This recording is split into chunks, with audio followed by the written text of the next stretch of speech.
Chapter 10 of School Days According to Humphrey, the very worst day. That Monday was an unsqueakably difficult day.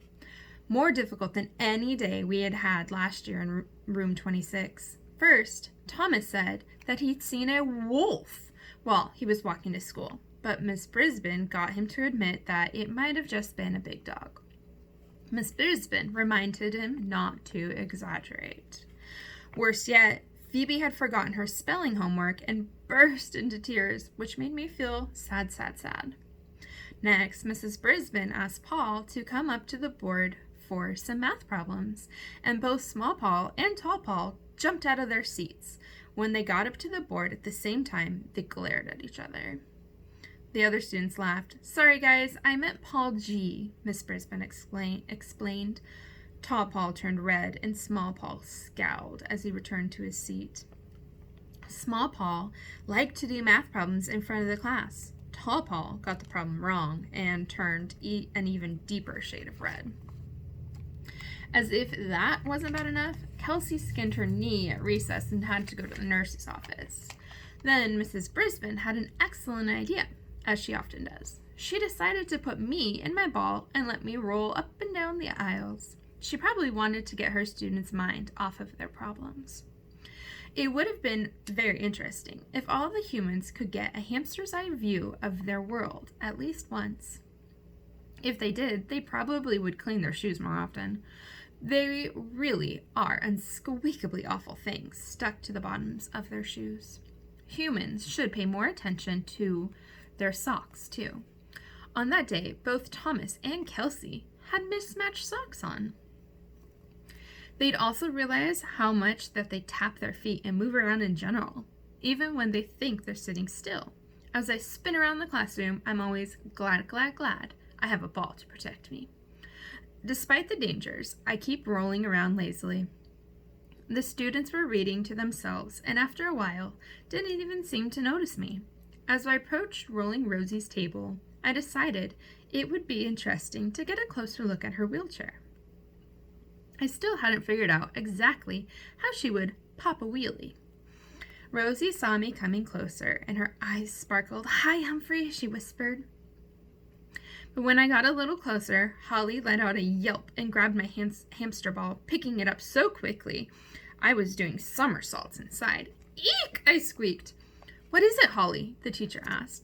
"Humphrey could trip up Rosie's wheelchair. He got way too close," she said, holding up the ball. "But I've got him now."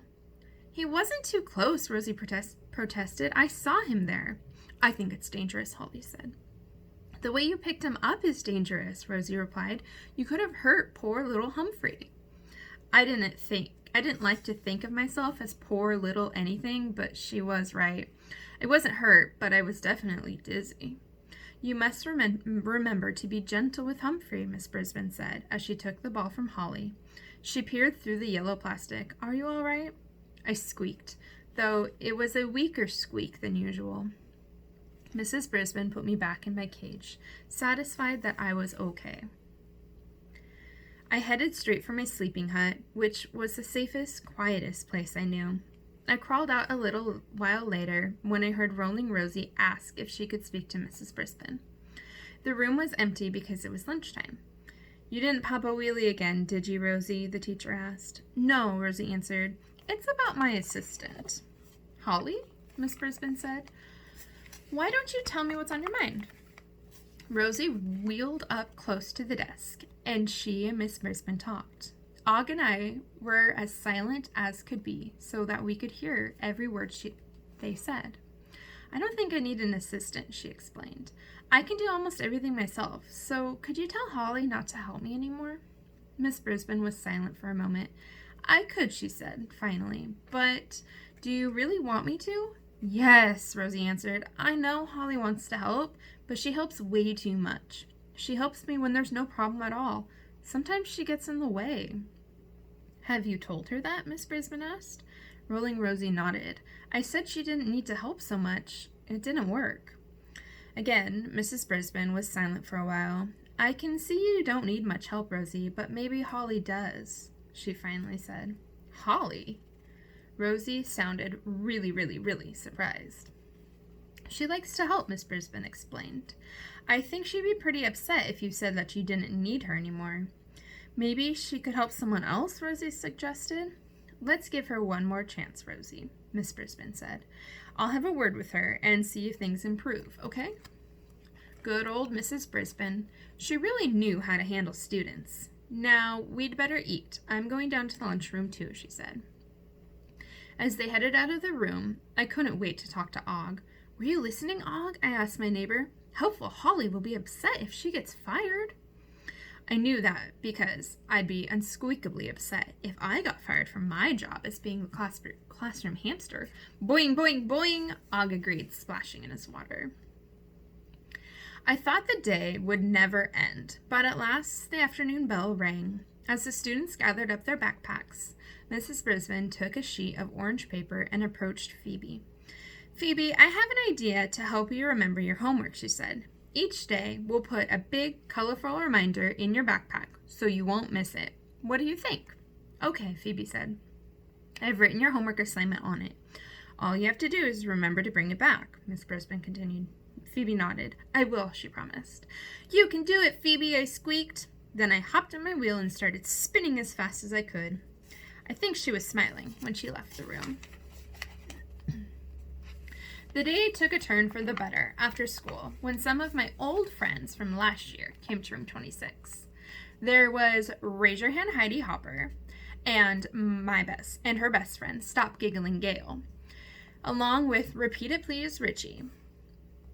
I was spinning on my wheel when they came in, and I was so glad to see them, I stopped suddenly and almost tumbled off. Please don't make sudden stops when you're spinning on a wheel. Hi, hi, hi, I squeaked. I'm not sure they could hear me over the loud splashing sounds Og was making. Humphrey, my favorite hamster, Heidi said as she rushed to my cage. Gail giggled. Og, my favorite frog, she said as she hurried to my tank. And you're my favorite teacher, Richie told Mrs. Brisbane. Thank you, Richie, she replied. But you have to give Miss Becker a chance. She's an excellent teacher. I know, Richie said, but she doesn't have any classroom pets. Heidi leaned in close to my cage. I'm doing pretty well raising my hand this year, Humphrey, she told me. That was unsqueakably good news. Miss Brisbane and I had worked hard to help her end her bad habit. Boing, boing, Og twanged, sending Gail into peals of laughter. I don't think Gail could ever stop giggling completely. At least I hope not. I was so glad to see my old friends from last year, I jumped on my wheel and started spinning fast, which made them all giggle. Go, Humphrey, Richie said. Then Og decided to dive into the water side of his tank and make an extra big splash, which made them giggle even louder. Awesome, Og, Heidi said. I think Og and Humphrey are glad to see you, Miss Brisbane said. Oh, Miss Brisbane, we miss them so much, Heidi said. We came back to ask you something important. I slowed down on my wheel. You say it, Richie, Gail said. Okay. Richie suddenly looked serious, and he cleared his throat. Miss Brisbane, we don't think it's fair that you have 2 class pets in room 26, and we don't have any in room 18. We were hoping you'd donate one of yours to Miss Becker. Thank goodness I'd hopped off my wheel, or I'd have fallen over. I was really surprised. And so was Miss Brisbane. Goodness, I don't think my students would like that, she said. If Miss Becker wants a classroom pet, she can get her own, but I'm not sure she wants one. She'd like Humphrey or Og. Everybody does, Gail said. And Og came here from another classroom, Heidi said. At least ask her, please, Richie begged. Miss Brisbane was unusually quiet. I was too, and I didn't hear a boing or a splash from Og. Please, Gail looked so serious. I could hardly believe it was her speaking. Please, Heidi added. At last, Miss Brisbane spoke. To tell you the truth, I can't imagine giving up either one of them. Don't you think they'd miss each other? Heidi and Gail glanced at each other. They weren't always together. Humphrey was alone in the beginning, Richie said. I had to squeak up for myself, but it was so lonely at night, even scary. I'd almost forgotten how loud the clock sounded in the empty room, and how long the nights were without someone splashing nearby. Boing, boing, Og agreed. Boing, boing, boing. That made Gail giggle, of course. Miss Brisbane smiled. I'll tell you what, I'll think about it, and I'll talk to Miss Becker about classroom pets, but I'm just not sure it's a good idea to separate Humphrey and Og and take one of them away from my class. Thanks, Mrs. Brisbane. We really miss them, Richie said. They chatted about the teacher for a few more minutes, and then it was time for them to go home. After they left, Miss Brisbane leaned in close to my cage and stared at me. To tell the truth, I can't imagine teaching without you and Og to help me, she said. Am I just being selfish? No, no, no, I squeaked at the top of my tiny little lungs. Miss Brisbane chuckled. I don't think Arlene Becker wants my classroom pet. Not even you, she said. So don't worry. Thanks, I squeaked. I won't. But I did. I worried and worried and worried. Some more. And even though he hatched from an egg and was cold-blooded, I could tell that Og worried too. Humphrey's rules of school. It's actually possible to be too helpful. Chapter 11 is called Brisbane's Buddies. I'll read it later. Bye, guys.